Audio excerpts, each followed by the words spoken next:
Bloomberg Audio Studios. Podcasts, radio, news. You're listening to the Bloomberg Balance of Power podcast. Catch us live weekdays at noon and 5 p.m. Eastern on Apple CarPlay and Android Auto with the Bloomberg Business app. Listen on demand wherever you get your podcasts or watch us live on YouTube.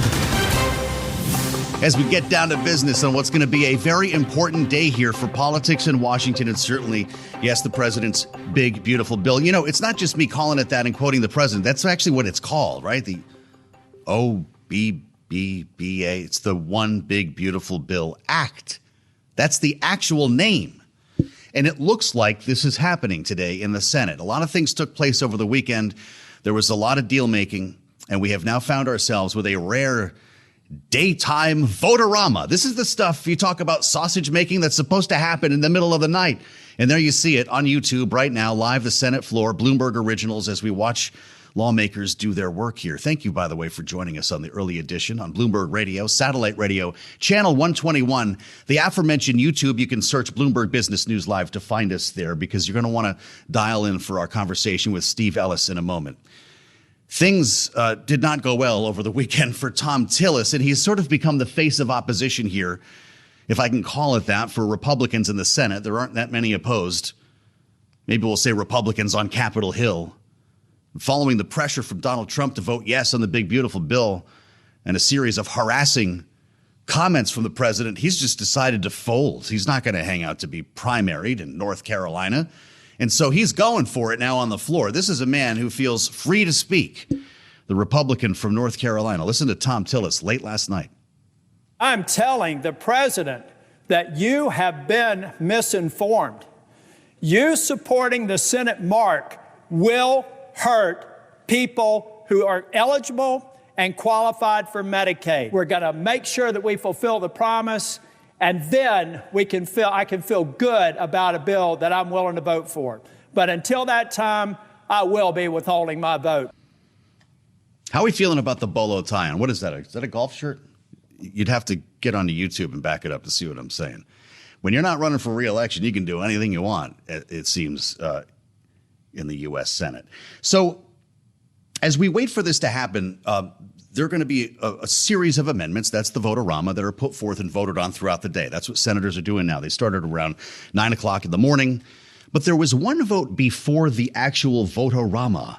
And if you're with us here on Balance of Power, you know about this already. The current policy baseline. This is the method of accounting in the House that was a question about being carried over into the Senate, whether the parliamentarian would allow it. Well, John Thune decided not to run this, apparently, by the parliamentarian and to have an actual vote on the floor. Shockingly, Republicans decided together that extending the Trump tax cuts basically cost nothing. That's the way this goes. Current policy baseline allows them to include more tax cuts in the bill. And so here's the accounting now. The cost of extending, this is according to the Joint Committee on Taxation, totals almost $4 trillion. The other tax provisions in the bill, $693 billion. Only that smaller amount is considered the official price tag for the bill, even though we're talking about trillions. This is Washington math. Enter the taxpayers for common sense. Steve Ellis sent a letter to senators just a couple of days ago. It was on the 28th of June. He must have known what was coming. We can show that to you on YouTube. As Steve writes, using a current policy baseline masks the true deficit impact of this legislation.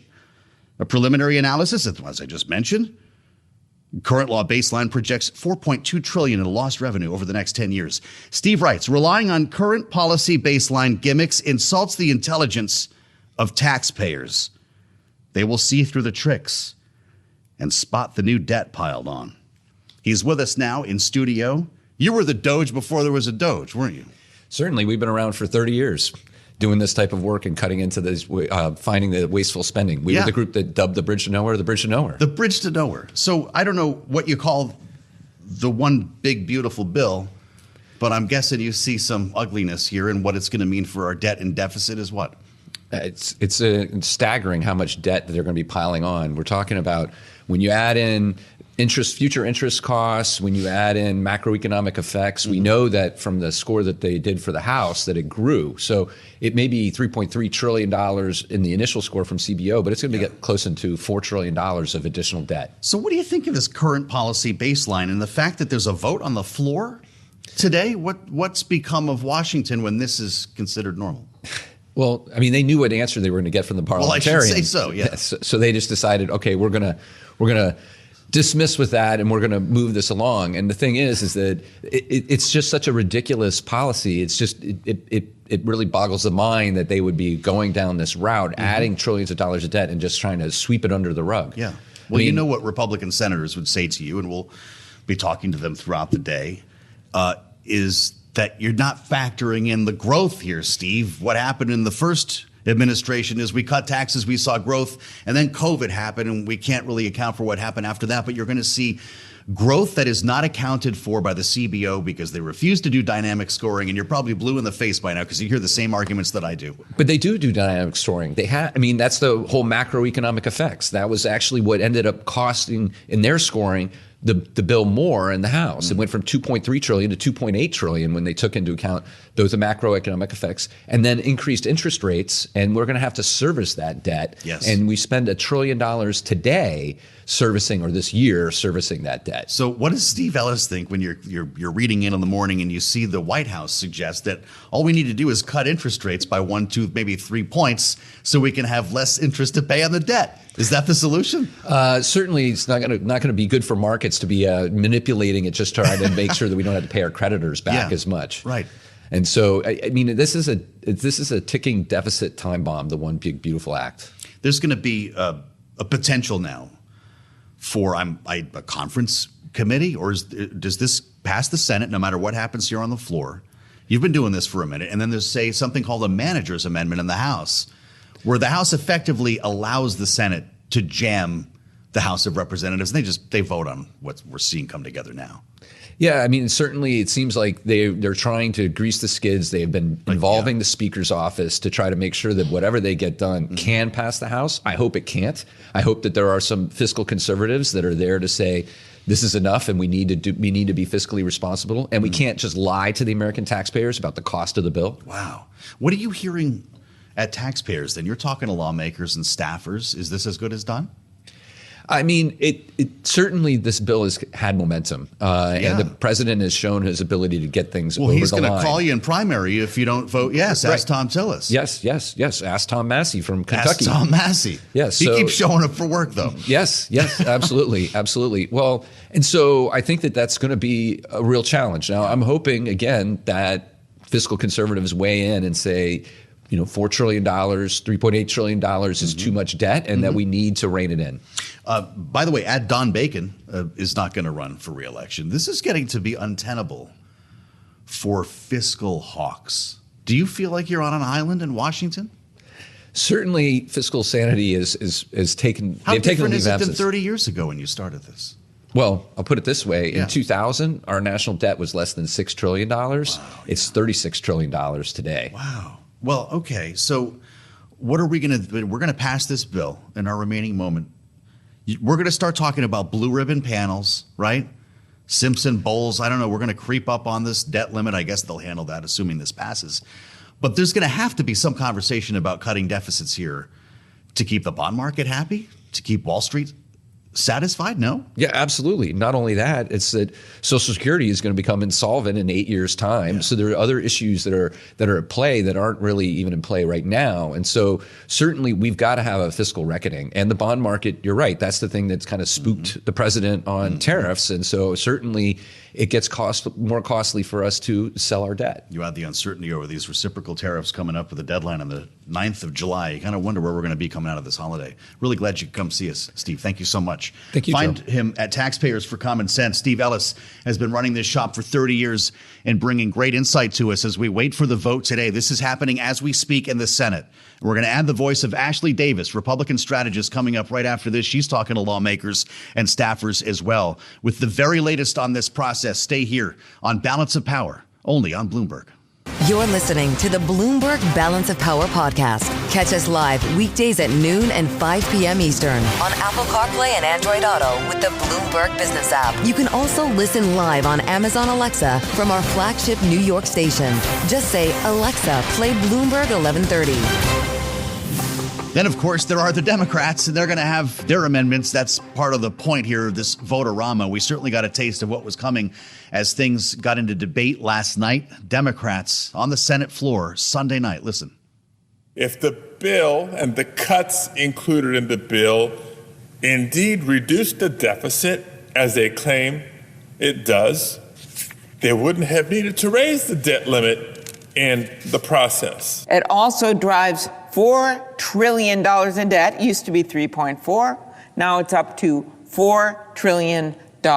We know what the math is. Everybody in this room knows the deficit is far worse today than it was when Donald Trump passed those tax cuts. I don't want to hear any more from my colleagues about deficits. I don't want to hear any more crocodile tears about deficits. We're mortgaging our future. Guess what? We're going to hear a lot more about deficits. And Ashley Davis is with us now. As I mentioned, Republican strategist partner at S3 Group, who's been through a couple of these. Ashley, it's great to see you. It's like Christmas morning. Are we having fun yet? Oh, no. Voterama during the day? I know. I was hoping that Voterama was last night so we could wake up and this could all be over. We're not supposed to do this in the light of day, right? People are going to get a real sense of how this works. None of this matters, though, right? Is what you're going to tell me? This bill's going to pass. I'm pretty sure. Yeah. I mean, obviously now we've lost 2 votes. You'll have Rand Paul and you'll have Senator Tillis. Right. But because of some of the concessions that have been made to various senators like Susan Collins, Lisa Murkowski, Ron Johnson, he'll fight till the end in regards to some of the budget issues.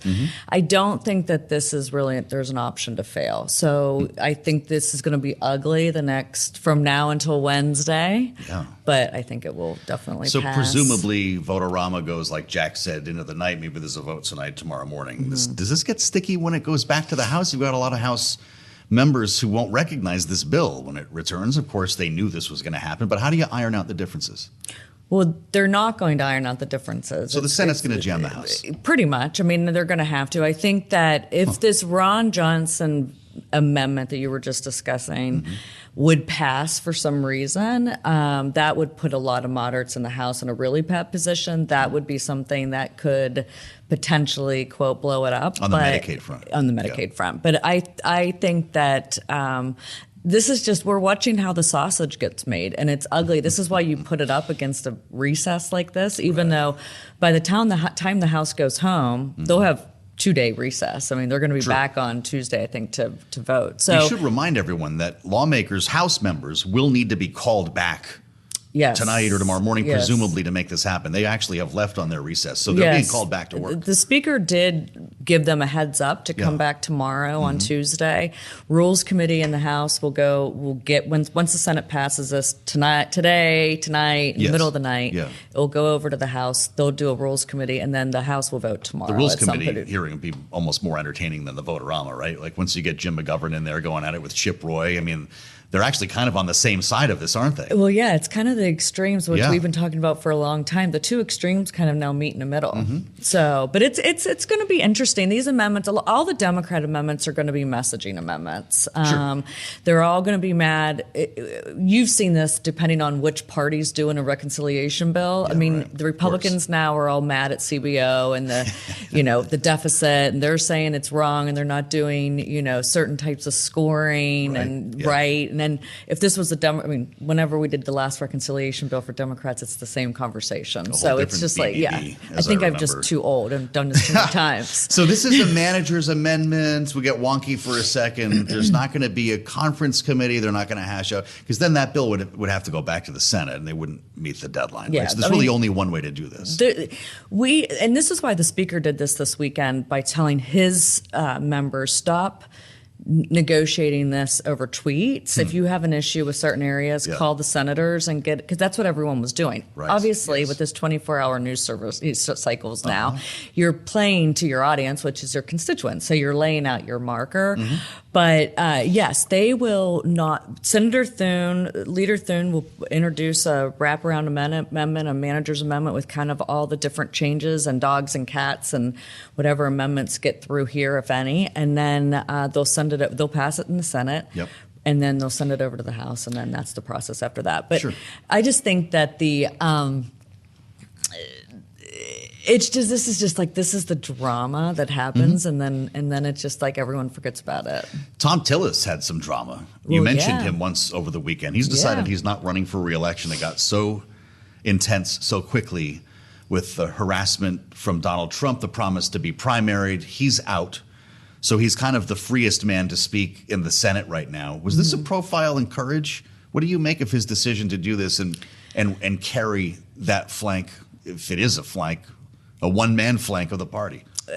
First of all, Senator Tillis is a very serious member. Yeah. He's a very well-liked member. He was definitely going to have the fight of his life no matter what. I mean, he's always been obviously very conservative, but has voted his conscience and for his state forever. I think his primary was going to be, and just around town and in the political world, his race was going to be the hardest race by far, and he was going to get primaried no matter what. So I think when he saw some of these issues, he had a lot of issues with this bill, probably the senator that had the most different things that he wanted done. To power here? I mean, he says it's a debt bomb. You're going to. Well, first of all, I think he's speaking to a state, which is a purple state. Okay. So he has a lot of different issues than a lot of these other members do. Yeah. But also, I mean, why spend? If I were him, why spend the next year and a half getting the crap beat out of you? Well, sure. And then. Now he gets to be the biggest troublemaker in the Senate. Yeah, I mean, you watched what McConnell was able to do once his, ties were kind of cut. But I think the senator will. He's still a conservative. He'll, on this bill or any bill moving forward, he'll push for some of the things that he wants. The problem is some of the things that he did want in this bill, the leader is not going to be as interested in making them happen if they're controversial. Well, there you go. Yeah, sure. So he may have lost a couple issues because of doing this. So but I think it's a smart thing to do. Enter Senator Laura Trump. What happens with this seat? I don't know. You hear all the names we're hearing. There's going to. I mean, hopefully that. Would she want to do that? We assume everyone wants to run for Senate. She's having a pretty good life right now. Yeah, I mean, and being one of 100's different. She has a good TV gig. She passed up Florida. I mean, whether that was going to happen or not, but she took herself out. Michael Whatley, we keep hearing as well. Yeah, yes. Would you leave the RNC to run? And Richard Hudson's actually an interesting. That's right. That's real too. Yeah, I mean, I haven't spoken to him today, but I would think that hey, if there's a Senate seat open, why wouldn't you take advantage of it? Then Roy Cooper shows up and everyone heads for the hills, or what? I mean, that's what the Democrats are hoping for sure. So, I mean, it was going to be it was going to be our biggest fight to defend no matter what as the Republicans, and now it just got more so. And what the NRSC and some of these other leadership posts should be doing is trying to clear the field so there's not a really ugly primary. Yes, right.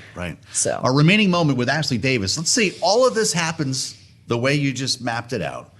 Donald Trump's signing this thing. Fireworks are going off on the 4th of July. What's the next priority for him? What's he do after this? This was the whole point, right? No, but we've had a lot of things thrown in along the way, too. It's going to be trade and tariffs, obviously, will be his focus. But is there a legislative priority that follows here? Do they take another swing at reconciliation?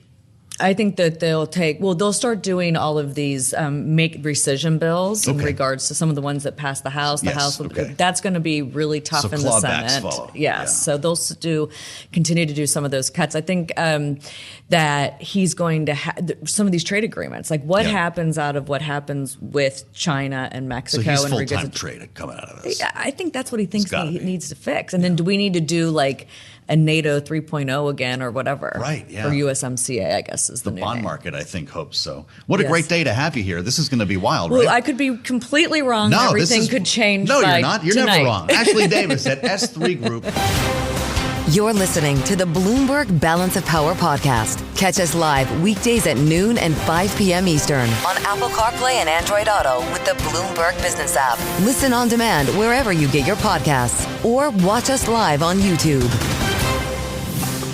It's Voterama Day.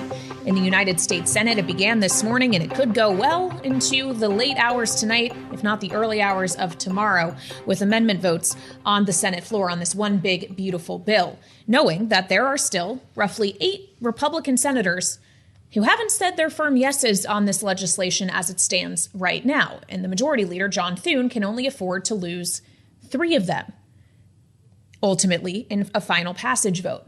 He already definitely doesn't have 2, one being Senator Rand Paul, who, of course, will not vote for this package because it includes a hike to the debt ceiling.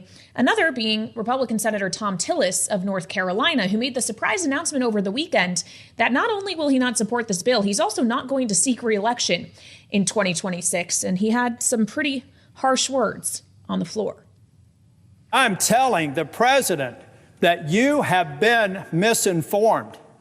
You supporting the Senate mark will hurt people who are eligible and qualified for Medicaid. We're going to make sure that we fulfill the promise, and then I can feel good about a bill that I'm willing to vote for.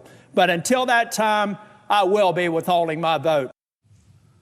With the bolo tie on the floor of the United States Senate, Kailey, the Cook Political Report has already flipped its analysis of this Senate seat to toss-up in the wake of his departure, and the name game has already started.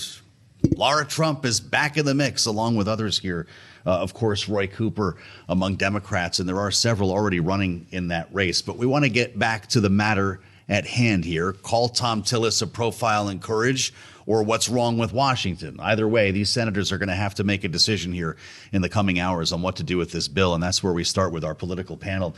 Bloomberg Politics contributor Jeannie Shanzano is with us, senior democracy fellow with the Study for the Presidency in Congress, and Republican strategist Lisa Camuso-Miller, former RNC communications director, a veteran of another Republican speaker's office. Lisa, I'll start with you on what you think is about to happen here, beginning with a daytime voterama. What the heck's going on here? This is usually what takes place in the overnight hours. You hear crazy stories about pizza and wine being delivered at 2 a.m., but we're doing it at high noon, presumably to give these lawmakers a chance to stay up all night again. What do you make of this decision? Well, Joe, these are sort of the theatrics and the way that this typically goes down at a bill like this that is so contentious. But it also gives a tremendous amount of wiggle room and time for the majority leader to go ahead and try to get those 8 that are on the bubble back in the fold. And so certainly, like you said, there's 2 that are for sure not going to be with the majority on this bill. There's still so much to wait and see. So voterama is an opportunity for, lots of votes on lots of amendments and lots of nonsense. Outside the Beltway, it looks like Washington as usual, right? The same old weird things that they do in order to get business done. But inside the Beltway, we know that this actually will provide time for the majority to get the bill to a place where they can get the support and get it through the Senate, back to the House and to the president's desk by the end of this week, which is what I think will happen. Mm-hmm.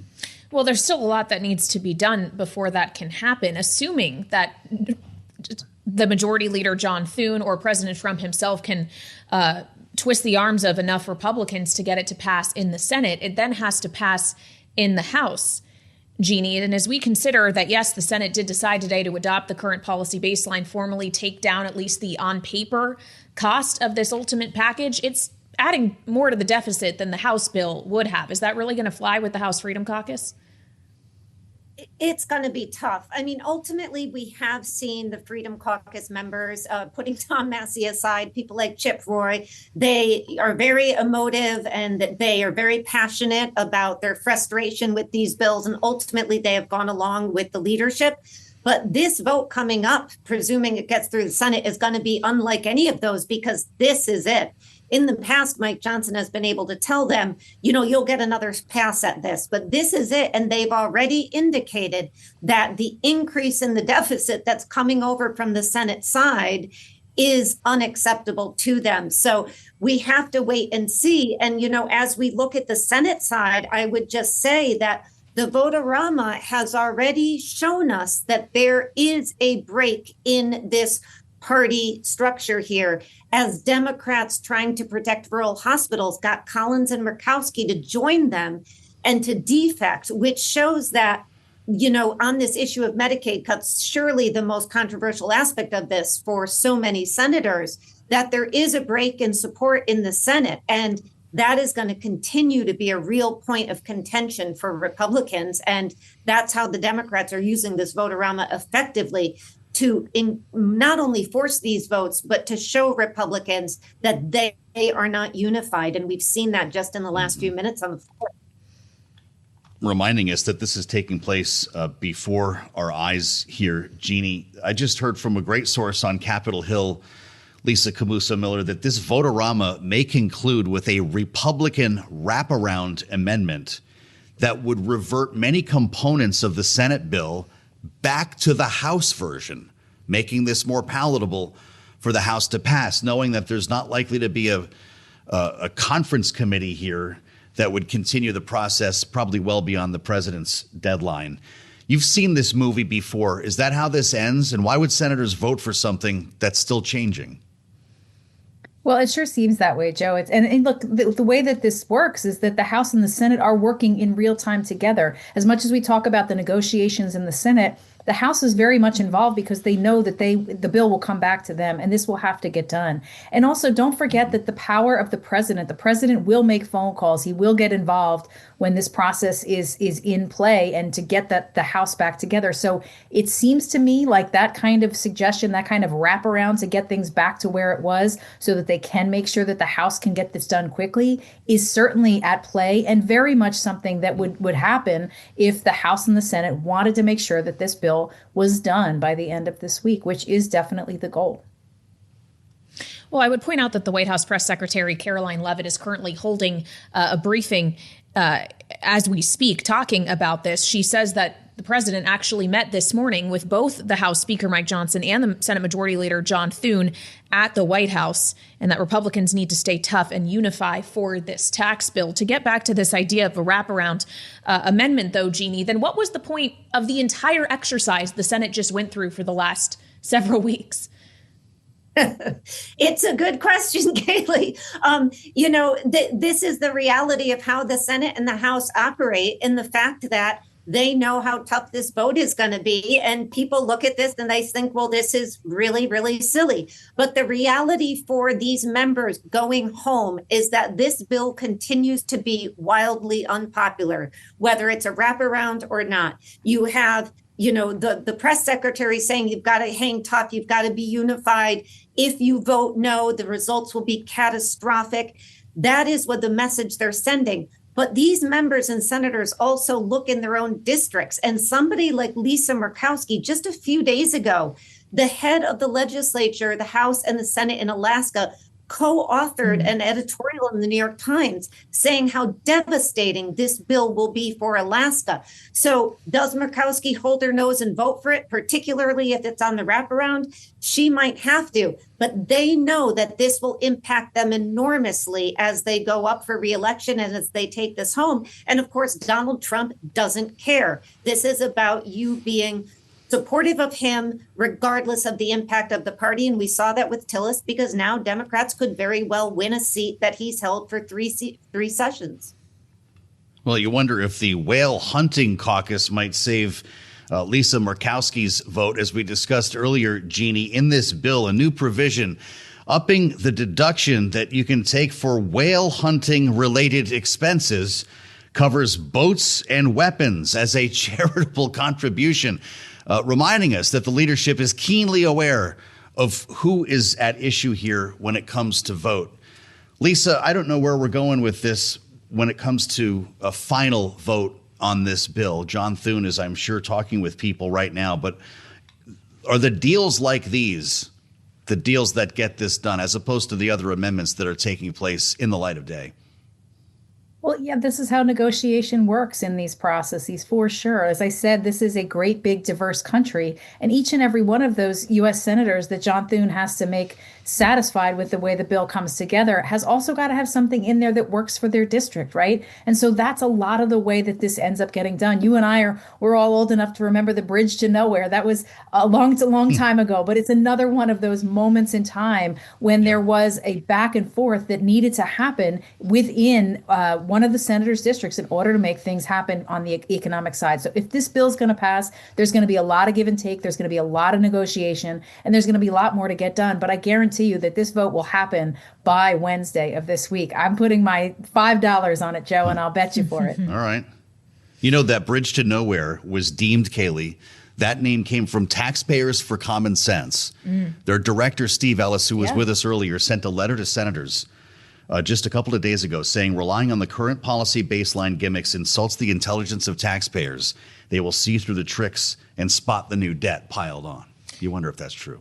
Well, yeah, considering the committee, or rather the Congressional Budget Office, which is nonpartisan, said that the Senate bill would add $3.3 trillion. That's right. To the deficit over 10 years, more than the $2.8 trillion that would have been in the House package, which is why some of those fiscal conservatives in the House especially are having a difficult time with this. And we'll see if we end up with the wraparound solution we were just discussing with our political panel. Thank you so much to you both, Lisa Camuso-Miller and Jeannie Shanzano, joining us on this Monday with the voterama still underway on the Senate floor. You're listening to the Bloomberg Balance of Power podcast. Catch us live weekdays at noon and 5 p.m. Eastern on Apple CarPlay and Android Auto with the Bloomberg Business app. You can also listen live on Amazon Alexa from our flagship New York station.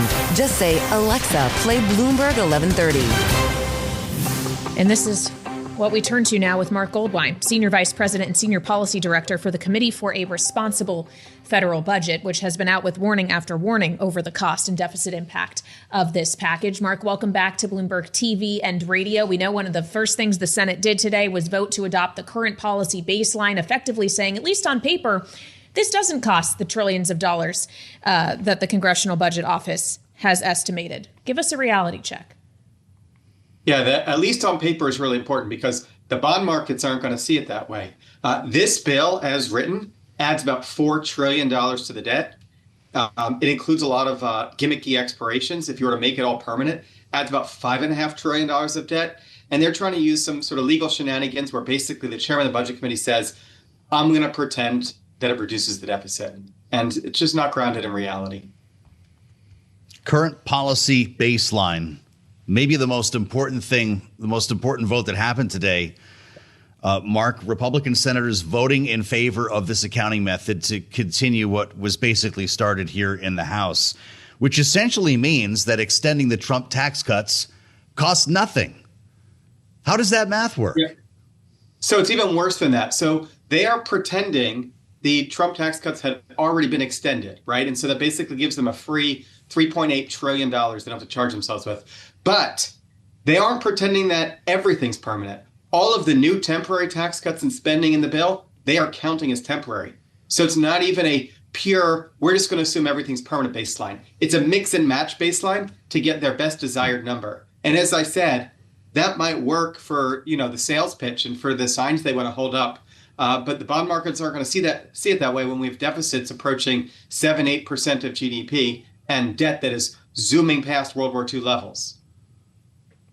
Okay, so let's consider some of the various solves for at least part of this math problem that senators are putting forward. Like, for example, Mark, the amendment that Senator Rick Scott is pursuing, which would end the federal or phase out federal cost sharing for Medicaid expansion under the Affordable Care Act. How much money would something like that really save? How far would that go into eating into the cost of this bill? Sure. So they have about a $4 trillion hole. Senator Scott's amendment, which is actually pretty significant, would close about 10% of that. With interest, with about $400 billion. That'd be a pretty good start, but you still have the other 90% to go. This bill is past the point that you can sort of tinker with the Medicaid and SNAP and other changes and fix it. They really need to go back to the drawing board and make some major changes. And by the way, I should add, this bill is $1 trillion more expensive than the House. So even to get back to the House's number, they have to make major changes.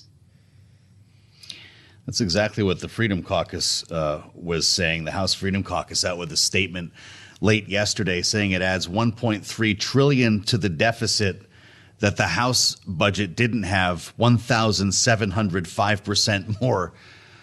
than the House bill. You probably have heard talk about this wraparound amendment that might end the voterama here.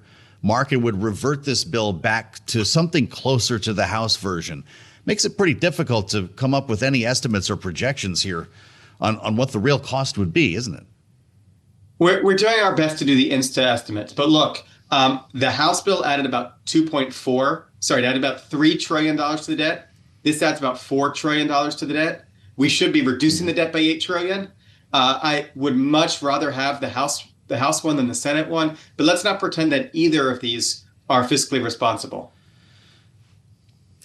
Well, of course, part of the Republicans' argument and part of the administration's argument, Mark, is that it's one thing to consider what the Congressional Budget Office can actually score, although they have qualms with that for not taking into account potential growth impacts to the extent that they would like. But the other is that there are certain things the Congressional Budget Office is not able to score, like, for example, the president's tariffs that are in place and bringing revenue into the Treasury. If we were to factor that in, what does the ultimate picture of these policies in aggregate actually look like? Yeah, it's a fair point. So we've looked at the president's tariffs. If they were all to stay in effect as they are today, that means no new trade deals, no exemptions, no nothing. They would cover about half of the cost of this bill on a yearly basis. It's a head start. But remember, large parts of the president's tariff have actually been ruled illegal by the U.S. Trade Court. They're still in effect pending appeal. But if those end up going away, it only covers about 15 to 20% of this bill. So yes, tariffs raise revenue, but again, they're not going to cover the cost. Well, and of course, we could have a bunch of trade deals announced. Mark, that's what the administration tells us as we get closer to July 9th. Howard Lutnick told Kailey and I just a couple of days ago, expect about 10 trade deals between now and then. That takes money away from this, right? That's exactly right. I mean, it depends what the trade deals are relative to, right? Because I wasn't giving you the Liberation Day reciprocal tariffs that they pulled because they were so damaging to the markets. But the tariff revenue could be weighed out. And on economic growth, the Congressional Budget Office actually looked at this, not with the Senate bill yet, but with the House bill. They found that economic effects makes it more costly. The reason is, lower taxes boost the economy, but higher debt also boosts interest rates. And because we have so much debt already, higher interest rates mean higher interest payments, actually means the dynamic score adds more to the debt than what they call static scoring. Well, and it's those interest payments that President Trump seems specifically focused on with his repeated criticism, and not just the chair of the Federal Reserve, Jerome Powell, but today widening it out to the entire Fed board, which he argues is just sitting by while rates stay high. He actually sent a note to the Fed chair with world central bank rates showing where he thinks the U.S. should be, somewhere in the ballpark of 25 to 175 basis points versus where we are now at 4.5%. Mark, does he actually, though, have a point about how the U.S. might be a fiscal, like, survival health necessity for interest rates to go lower because of this burden? Well, last time the Fed cut rates in the short term, we actually saw the 10-year go up. So last year, remember, the Fed cut rates by about a full percentage point in total, and the 10-year Treasury went from 3.5 to 4.5. So cutting the near-term rate isn't a guarantee that the long term is going to go down. If the underlying sort of deficit, inflation, debt, market dynamics aren't feeling it. So, maybe the Fed cutting rates is going to help us, but it's not clear it's going to help us very much, and it could reignite inflation in the process. Mark, it's great to have you with us. Mark Goldwine, Senior Policy Director, I should say, at the Committee for a Responsible Federal Budget. Thanks for crunching the numbers for us. I'm not sure any single person has read this entire bill, Kailey, 940 pages. Although Senate clerks divvied it up yesterday, it took them 16 hours starting late Saturday night into Sunday to read the big, beautiful bill. Thanks for listening to the Balance of Power podcast. Make sure to subscribe if you haven't already at Apple, Spotify, or wherever you get your podcasts. And you can find us live every weekday from Washington, D.C. at noontime Eastern at Bloomberg.com.